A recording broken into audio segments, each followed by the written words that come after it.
जय हिंद दोस्तों। हम लोग कई दिन के बाद, क्योंकि थोड़ा सा बिजली की प्रॉब्लम थी, इस टाइम पे बिजली आती नहीं थी, तो हम लोगों को वीडियो बनाने में बड़ी प्रॉब्लम हो रही थी। बड़े दिन के बाद इस टाइम पे बिजली आई है, तो और हम लोग भी आज से फिर से वीडियो बनाना स्टार्ट किए हैं।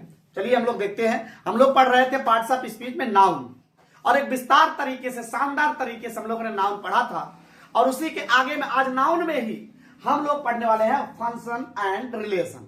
क्या पढ़ने वाले हैं? Function and relation. ये जो नाउन है, नाउन कई तरीके से कार्य करता है। जैसे नाउन जो है वो सब्जेक्ट ऑफ ए वर्ब के रूप में काम करता है, ऑब्जेक्ट ऑफ ए वर्ब के रूप में काम करता है। तो इन तरीकों में जो नाउन है वो मैंने कहा कई ढंग से कार्य करता है। तो पहला ढंग है सब्जेक्ट ऑफ ए वर्ब। पहला क्या है? सब्जेक्ट ऑफ ए वर्ब, जिसे हम लोग नॉमिनेटिव केस बोलते हैं। क्या बोलते हैं? नॉमिनेटिव केस, यानी क्रिया का कर्ता, जिसे हम क्या बोलते हैं? वास्तविकता में क्रिया करने वाला कर्ता ही होता है। क्रिया करने वाला कर्ता ही होता है, इसलिए इसको बोलते हैं क्रिया का कर्ता, सब्जेक्ट ऑफ ए वर्ब। क्या बोलते हैं? अगर हम इसके डिफिनेशन देखें तो जब नाउन वाक्य में कर्ता का कार्य करता है, जब नाउन वाक्य में कर्ता का कार्य करता है, तो उसे हम बोलते हैं सब्जेक्ट ऑफ ए वर्ब या नॉमिनेटिव केस बोलते हैं। अगर हम एग्जांपल देखें,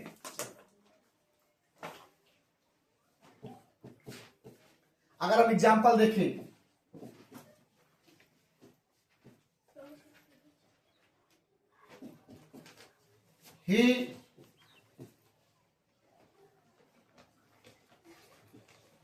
beats a child, he beats a child। वह एक बच्चे को पीटता है। पता कैसे लगाएंगे? सब्जेक्ट ऑफ ए वर्ब है या नॉमिनेटिव केस है। आप वाक्य में कौन लगाइए। क्या लगाइए? कौन एक बच्चे को पीटता है? आपका उत्तर होगा ही। क्या उत्तर होगा? ही। यानी वह बच्चे को पीटता है। कौन लगा देने से आपको सब्जेक्ट ऑफ ए वर्ब मिल जाएगा, नॉमिनेटिव केस मिल जाएगा। क्या लगा देने से? कौन एक बच्चे को पीटता है, आपको उत्तर होगा ही। और ही आपका क्या हो गया? नॉमिनेटिव केस हो गया। क्या हो गया? नॉमिनेटिव केस हो गया।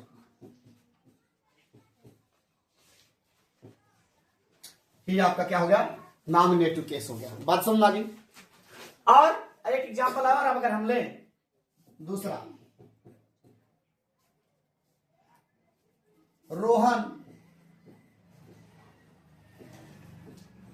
killed a tiger। Rohan killed a tiger। Rohan एक चीते को मार डाला या मारा। रोहन एक चीते को मारा। तो यहां पर हमने कहा कौन लगा दीजिए। कौन एक चीते को मारा? रोहन। तो रोहन क्या हो गया? आपका नॉमिनेटिव केस हो गया। क्या हो गया? नॉमिनेटिव केस हो गया। नॉमिनेटिव केस का मतलब होता है subject of a verb. Nominative case का मतलब क्या होता है? सब्जेक्ट ऑफ ए वर्ब, जिसे हम नॉर्मल तरीके पर सिर्फ सब्जेक्ट बोल देते हैं। बस समझ आ गई बात? ठीक है, इतना आप उतारिए तो हम लोग दूसरे पेज की तरफ बढ़ते हैं।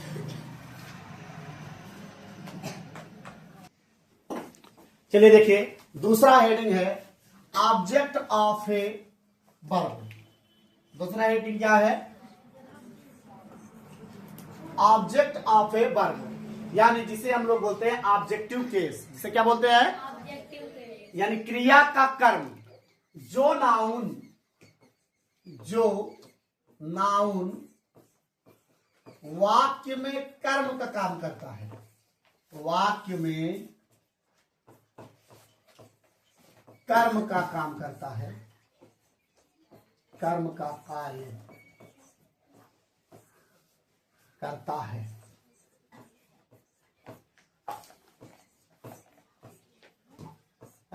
उसे ऑब्जेक्ट ऑफ ए वर्ब कहते हैं। उसे क्या कहते हैं? ऑब्जेक्ट ऑफ ए वर्ब कहते हैं। अब जैसे एग्जाम्पल मैंने कहा कि राहुल बीट्स ए चाइल्ड।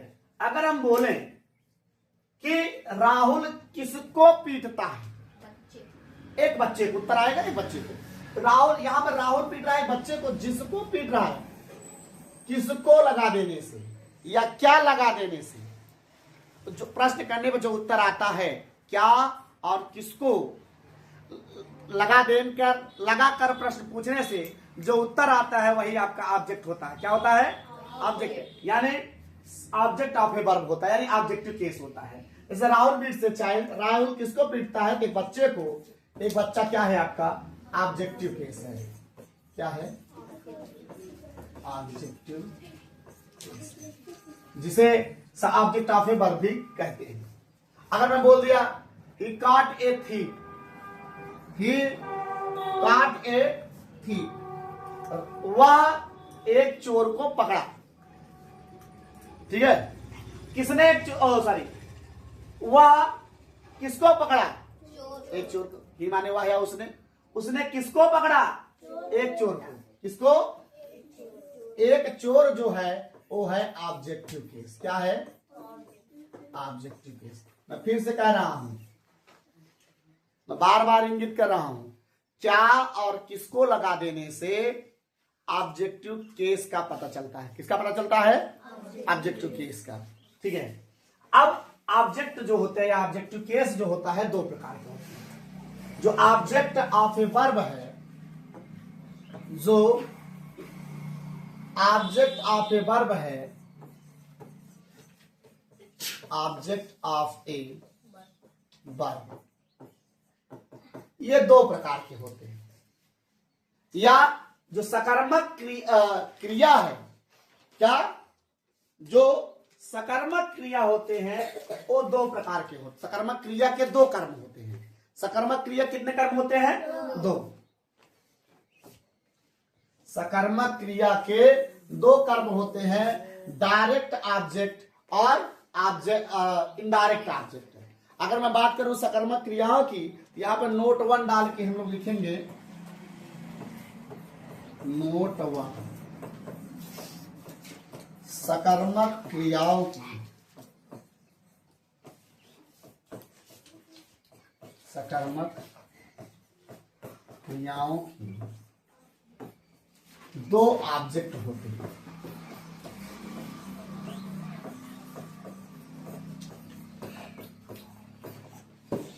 सकर्मक क्रियाओं के दो ऑब्जेक्ट होते हैं।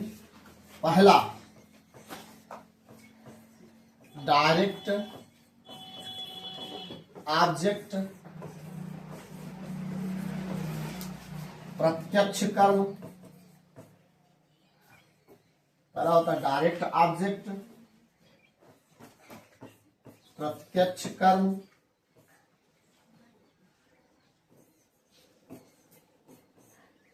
प्रत्यक्ष कर्म।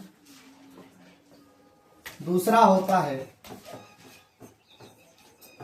Indirect object.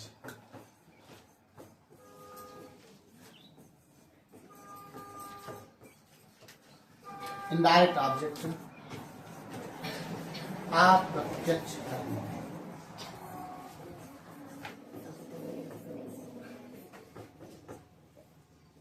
पहला होता है डायरेक्ट ऑब्जेक्ट, दूसरा होता है इनडायरेक्ट ऑब्जेक्ट। प्रत्यक्ष कर्म उसे बोलते हैं जो बेजानदार चीजें होती हैं, जो निर्जीव चीजें होती हैं, वो प्रत्यक्ष कर्म के अंतर्गत आती हैं। बेजान, निर्जीव। अगर वो कर्म, वो आपका कह रहे हैं जो बेजान चीजें हैं, जो निर्जीव चीजें हैं, वो प्रत्यक्ष कर्म के अंतर्गत आती हैं। और जीवित या सजीव जो वस्तु है वो किसके अंतर्गत आएंगे? इनडायरेक्ट ऑब्जेक्ट के अंतर्गत आएंगे। किसके अंतर्गत आएंगे? इनडायरेक्ट ऑब्जेक्ट के अंतर्गत आएंगे। बात समझ आ गई?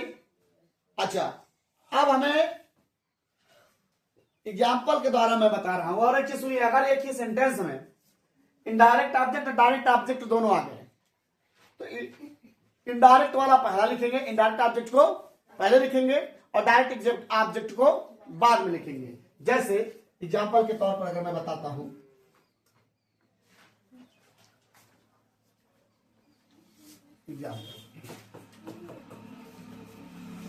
he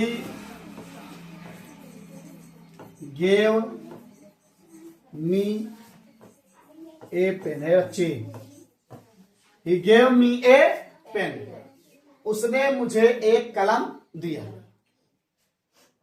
उसने मुझे, अगर आप हुम लगा के पूछते हैं, किसको हुम लगा के पूछते हैं तो आपको इनडायरेक्ट ऑब्जेक्ट मिलेगा, क्योंकि मी जीवित है। इसको क्या बोलेंगे, किसको उसने एक पेन दिया, मी को यानी मुझको, तो क्या हो जाएगा इनडायरेक्ट ऑब्जेक्ट। क्या हो जाएगा इनडायरेक्ट ऑब्जेक्ट। और अगर बोल दे क्या दिया तो अब क्या हो जाएगा पेन, तो वो आपका हो जाएगा डायरेक्ट ऑब्जेक्ट। क्या हो जाएगा डायरेक्ट ऑब्जेक्ट, डायरेक्ट ऑब्जेक्ट। ठीक है, डायरेक्ट ऑब्जेक्ट आप लोग लिख लीजिए। तो आज चलिए एक और आज पढ़ाएंगे, वो है ऑब्जेक्ट ऑफ ए प्रीपोजिशन। अरे रख जाइए यार। Object of A preposition, object of A preposition. अब यही एक बच्चा है, जैसे मैं उदाहरण के संदर्भ में आपको बता दे रहा हूं। My book is on the table, my book is, बेटा ये मच्छर साहब बहुत परेशान कर रहे हैं। माई बुक इज, हाँ बैठे हुए हो, book is on the table. My book is on the table, जो आपका ऑन है, इन है, ये प्रीपोजिशन है। क्या है तो यहां पर जो ऑन है ना, वो आपका ऑब्जेक्ट ऑफ ए प्रीपोजिशन है। क्या है प्रीपोजिशन। आज के लिए बस इतना ही, आगे की डिटेल्स जो है नेक्स्ट वीडियो में। तब तक के लिए जय हिंद।